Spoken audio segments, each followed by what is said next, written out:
नमस्कार दोस्तों, legal channel में आपका स्वागत करता हूं। मैं हूं राहुल ज़ैफ और आज मैं एक ऐसे मैटर के बारे में बात करने जा रहा हूं जो अक्सर आपके केसेस में कॉमन हो सकता है।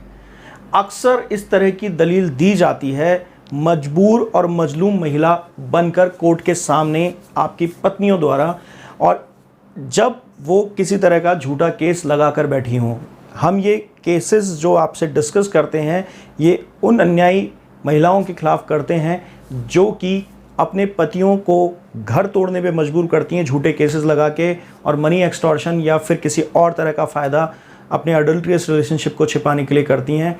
यहाँ महिलाओं का ही समर्थन किया जाता है क्योंकि पति की बहनें, पति की माताएं और कई रिलेशनशिप में जो हैं वो सब भी इसमें प्रताड़ित होती हैं, तो वो भी महिलाएं हैं। दूसरी चीज़, पीड़ित महिलाओं की मदद करने के लिए लीगल ईगल हमेशा तैयार है। अगर वह अपने पतियों से परेशान हैं तो बिल्कुल तैयार है। इस तरह का डिस्क्लेमर देने का कारण सिर्फ ये है कि हमारी इंटेंशन विधिक ज्ञान बताने की, समझाने की है, किसी जेंडर को बदनाम करने या उसकी लिए कोई गलतफहमी फैलाने की नहीं है।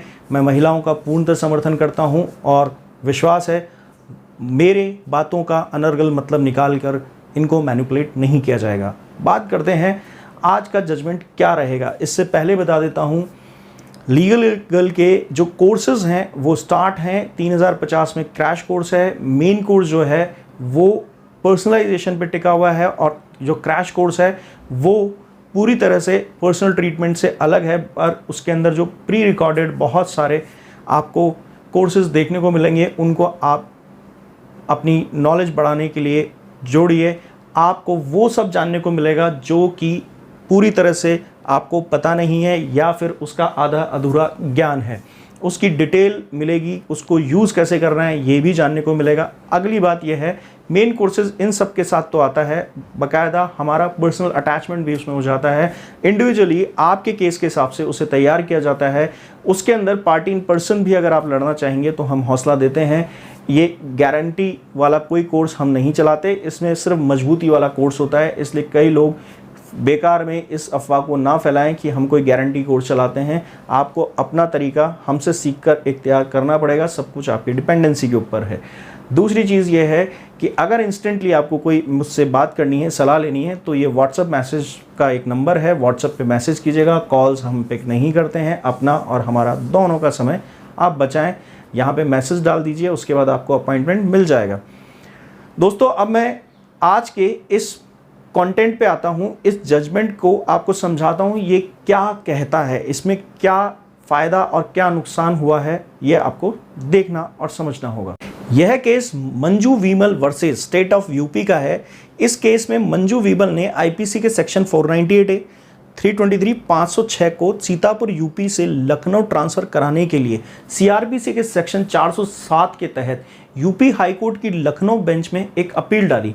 लेकिन मंजू की इस ट्रांसफ़र पिटीशन में केस को ट्रांसफ़र करने का कोई भी मूलभूत आधार नहीं था। अब वो क्या नहीं था उसको हम समझते हैं, पर उससे पहले ये जान लेते हैं इस पिटीशन में इतना ही नहीं और भी कुछ ज़रूरी बातों का जिक्र नहीं किया गया था, जैसे कि चार्जशीट को कोर्ट में लगा दिया गया था या नहीं, ये नहीं बताया गया। और अभियुक्तों के खिलाफ जो भी चार्जेस फ्रेम किए गए हैं या फिर नहीं किए गए हैं वो भी नहीं बताया गया था। और यदि चार्ज फ्रेम कर दिए गए हैं तो कब किए गए हैं तो ये भी नहीं बताया गया। एक और पॉइंट आता है कि यदि इस केस का ट्रायल चल रहा है तो अभी तक किस स्टेज पर है ये भी उन्होंने उल्लेख नहीं किया था। जो अभियुक्त हैं उनको प्रतिवादी भी नहीं बनाया गया, उनको किसी तरह से रिस्पोंडेंट नहीं बनाया गया। अब जब हाई कोर्ट ने इस पिटीशन में इतनी सारी कमियां देखी तो कोर्ट का कहना था कि इस आवेदन पर कोई भी फैसला लेना संभव नहीं है। इसलिए इस ट्रांसफर पिटीशन को कोर्ट ने खारिज कर दिया। देखिए, मैं ये बात यहाँ पे इसलिए सूचित करना चाहता हूँ, ये केस मेरे पास कई बार आते हैं। कई लोग ट्रांसफर पिटीशंस को लेकर मेरे पास भागे भागे आते हैं, उनको यही नहीं पता होता कि इतनी सारी डिटेल्स जो है ट्रांसफर पिटीशन के लिए चाहिए होती है।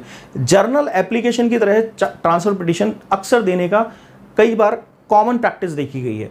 तो अगर आप थोड़े से सजग रहते हैं, थोड़े से भी मुस्तैद रहते हैं, तो इस तरह की ट्रांसफर पिटीशन को आप खारिज करा सकते हैं, क्योंकि ट्रांसफर पिटीशन जो है उसके अंदर जब महिला कोई ट्रांसफर पिटीशन लगाती है तो उसके अंदर ये सब मोटी मोटी बातें लिखना ज़रूरी है। इसके अलावा भी कुछ चीज़ें होती हैं, बट जनरली उसको एक एप्लीकेशन की तरह लिख दिया जाता है कि साहब मैं परेशान हूँ, बीमार हूँ, ये है वो है, और मेरा एक ट्रांसफर पिटीशन कर दिया जाए। अब अक्सर लोअर कोर्ट्स थोड़ा सा हम्बल रह जाती हैं इस मैटर के अंदर, और वो इसके लिए थोड़ा सा फ़ायदा देने की कोशिश कर देती हैं।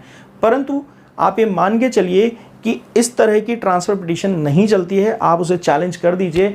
आप कभी कभी ये मत समझिए कि हर वक्त कोर्ट्स जो हैं वो माननीय न्यायालय हमेशा इस तरह से सजग रहते हैं, परंतु अगर आप नोटिस में लाएंगे और किसी भी चीज़ को, ये ट्रांसफ़र पिटीशन का मैटर नहीं चल रहा है, किसी भी चीज़ के लिए मैं कह रहा हूँ कि आप किसी भी चीज़ को अगर विरोध के रूप में वहाँ पर कोर्ट के सामने नहीं पेश करेंगे तो कभी कभी ये चूक माननीय न्यायालय से भी हो जाती है कि वो आपको अनदेखा कर देते हैं आपके विरोध के वजह से, विरोध नहीं करने की वजह से। तो जो विरोध अगर आप कर देंगे तो फिर देखिए कमाल कि आपको रिजल्ट्स दिखेंगे, और जहां आपको लग रहा है कि तकलीफ हो सकती है तो वहां विरोध कीजिए। दोस्तों, कैसा लगा आज का ये वीडियो?